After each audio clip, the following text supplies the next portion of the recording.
السلام علیکم۔ آج کے اس لیسن میں ہم سیکھنے والے ہیں انجے افیکٹس کے بارے میں۔ تو بیسیکلی انجے کا مطلب ہے جب۔ ترکی زبان میں جب کہنے کا ایک طریقہ تو ہم پہلے سیکھ چکے ہیں، کینس افیکٹس والا۔ دوسرا طریقہ یہ ہے، انجے تب استعمال ہوتا ہے جب دو کاموں کو آپ بیان کرنا ہو، آپ نے دو کاموں کو بیان کرنا ہو، یعنی ایک کام وجہ بنے دوسرے کام کی، ٹھیک ہے۔ جس طرح یہ مثال لکھی ہوئی ہے یہاں پر، بین در سے گیلنجے öğretmenime gördüm۔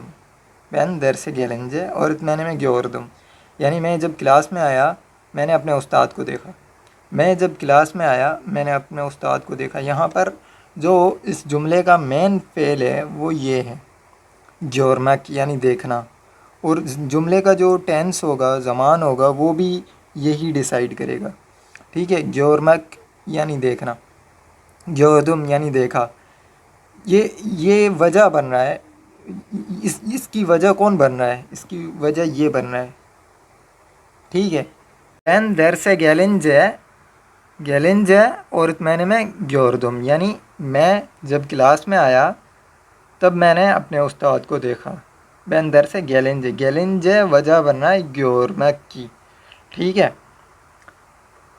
تو اس طرح یہ استعمال ہوگا یہ 4 وے ووول ہارمنی کو فالو کرے گا، یعنی اس کے 4 شیپ ہوں گے، اس افیکٹس کے 4 شیپ ہوں گے۔ اور جب کوئی لفظ ووول پہ ختم ہوگا تو کنیکٹ کرنے کے لیے بفر یہ کا استعمال کیا جائے گا۔ اور بھی مثالیں ہمارے پاس، ان مثالوں سے سمجھتے ہیں اس کو۔ çok konuşunca yoruluyoruz یعنی ہم تھک جاتے ہیں، yoruluyoruz یعنی ہم تھک جاتے ہیں۔ کیوں تھک جاتے ہیں؟ çok konuşunca جب ہم زیادہ بات کرتے ہیں، جب ہم زیادہ بات کرتے ہیں تو ہم تھک جاتے ہیں، یعنی konuşunca وجہ بن رہا ہے yoruluyoruz کی، ٹھیک ہے۔ ہم جب زیادہ بات کرتے ہیں تو تھک جاتے ہیں۔ haberler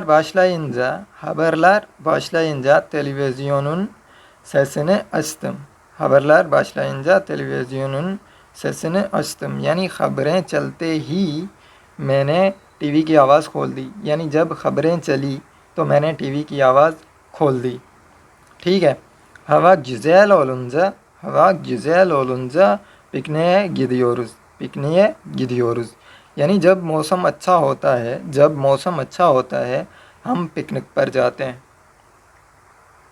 ٹھیک ہے۔ تو جس طرح میں نے بتایا کہ یہ 4 وے ووول ہارمنی کو فالو کرے گا، تو اس کی یہ 4 شکلیں بنیں گی، ٹھیک ہے، اکارڈنگ ٹو ووول ہارمنی۔ اور جب کوئی بھی فعل ووول پر ختم ہوگا اس کے ساتھ جب یہ سفیکس اٹیچ کریں گے تو یہ کا اضافہ کریں گے، بفر یہ کا اضافہ کریں گے، ٹھیک ہے، بفر یہ کا اضافہ کریں گے۔ اور دوسرا نیگیشن کے لیے یعنی نفی کے لیے فعل کے بعد ما کا اضافہ کریں گے، فعل کے بعد ما کا اضافہ کیا اور پھر یہ سفیکس یوز کیا۔ جس طرح مثال لکھی ہوئی ہے، işin olmayınca ne yapıyorsun، یعنی جب تمہیں کوئی کام نہیں ہوتا تب تم کیا کرتے ہو، جب تمہیں کوئی کام نہیں ہوتا تب تم کیا کرتے ہو، ٹھیک ہے۔ نیگیشن کے لیے ما اور میں کا اضافہ کیا جائے گا، ٹھیک ہے، ما اور میں کا اضافہ کیا جائے گا فعل کے بعد میں اور ما کا اضافہ کریں گے اور بعد میں یہ سفیکس اٹیچ کر دیں گے۔ تو یہ تھا انجے سفیکس۔